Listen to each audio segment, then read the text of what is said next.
श्रम कानून, किसान, रसोइया, आंगनबाड़ी, शिक्षा, रोजगार गारंटी योजना, महंगाई, वेतन वृद्धि, मजदूरों की रिहाई से जुड़े मुद्दे सहित अपनी अन्य मांगों को लेकर 10 राष्ट्र संयुक्त ट्रेड यूनियन द्वारा कलेक्टोरेट कार्यालय के सामने धरना प्रदर्शन किया गया। इस प्रदर्शन में एटक, इंटक, C2, एक्टू, संयुक्त किसान मोर्चा, मुक्ति मोर्चे के लोग शामिल हुए। इस दौरान अपनी प्रमुख मांगों को लेकर देशव्यापी हड़ताल के तहत मजदूर हित में मांग रखी गई।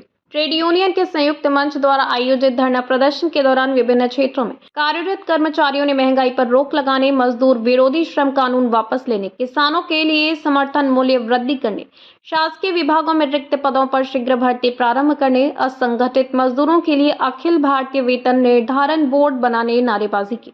इस दौरान उन्होंने अपनी मांगों को लेकर कलेक्टर के माध्यम से राष्ट्रपति के नाम ज्ञापन सौंपा। धरना प्रदर्शन में शामिल होते हुए आंगनबाड़ी कार्यकर्ताओं ने कहा कि आंगनबाड़ी कार्यकर्ता और सहायिका को शासकीय कर्मचारी का दर्जा नहीं दिया जा रहा है, वेतन देने की बजाय मानदेय बोला जा रहा है। सुप्रीम कोर्ट के आदेश के बावजूद ग्रेच्युटी का सरकार पालन नहीं कर रही है। उन्होंने कहा कि मजदूरों के लिए 42,000, आंगनबाड़ी कार्यकर्ताओं के लिए 41,000, सहायिका के लिए 35,000 तथा रसोइया कर्मचारी के लिए न्यूनतम वेतन सुनिश्चित किया जाए। आज हम लोग धरना प्रदर्शन में इसलिए बैठे हैं कि हम लोग इसके पहले 10 जुलाई को और बैठे थे। उसके बावजूद शासन ने हमारी मांगों पर ध्यान नहीं दिया और एक भी मांग को पूरा नहीं किया है। तो हम लोगों की मांग है कि कार्यकर्ताओं को 41,000, सहायिकाओं को 35,000 वेतन दे और आंगनबाड़ी कार्यकर्ता सहायिकाओं को सुप्रीम कोर्ट के आदेशानुसार ग्रेजुएटी को लागू किया जाए। हम लोग को मानदेय नहीं वेतन चाहिए, तो हम लोग को शासकीय कर्मचारी घोषित करें। मांगे पूरी नहीं होगी तो आगे क्या करना? मांग अगर पूरी नहीं होती तो हमारी आंदोलन और उग्र हो जाएगी।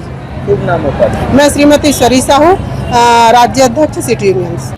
छत्तीसगढ़ मुक्ति मोर्चा के प्रदेश अध्यक्ष भीमराव बागड़े ने कहा कि 44 श्रम कानून को समाप्त कर 4 श्रम कोड बनाया गया है, जो मजदूरों के हितों में नहीं है। यह कानून कॉरपोरेटरों के हित में है। उन्होंने विभिन्न संस्थाओं के निजीकरण का विरोध करते हुए कहा कि केंद्र सरकार महंगाई बढ़ा रही है, किंतु मजदूरों का न्यूनतम वेतन नहीं बढ़ रही है। उन्होंने कहा कि मेहनत कशों का जीवन यापन कठिन हो गया। आज इसलिए मांगों के लिए यहाँ पर धरना दे रहे हैं क्योंकि मजदूरों के हित के लिए 44 श्रम कानून बने थे। केंद्र सरकार ने उन कानूनों को समाप्त कर मात्र 4 श्रम कोड बनाया गया। ये श्रम कोड जो है कारपोरेट और उद्योगपतियों के हितों के लिए बनाया गया, उसका हम विरोध कर रहे हैं। और इसके संबंध में हमारे देश की राष्ट्रीय ट्रेड यूनियन है, जिसमें एटक, इंटक, C2, एक्टू, ये 10 राष्ट्रीय ट्रेड यूनियन है और किसानों का संयुक्त मोर्चा।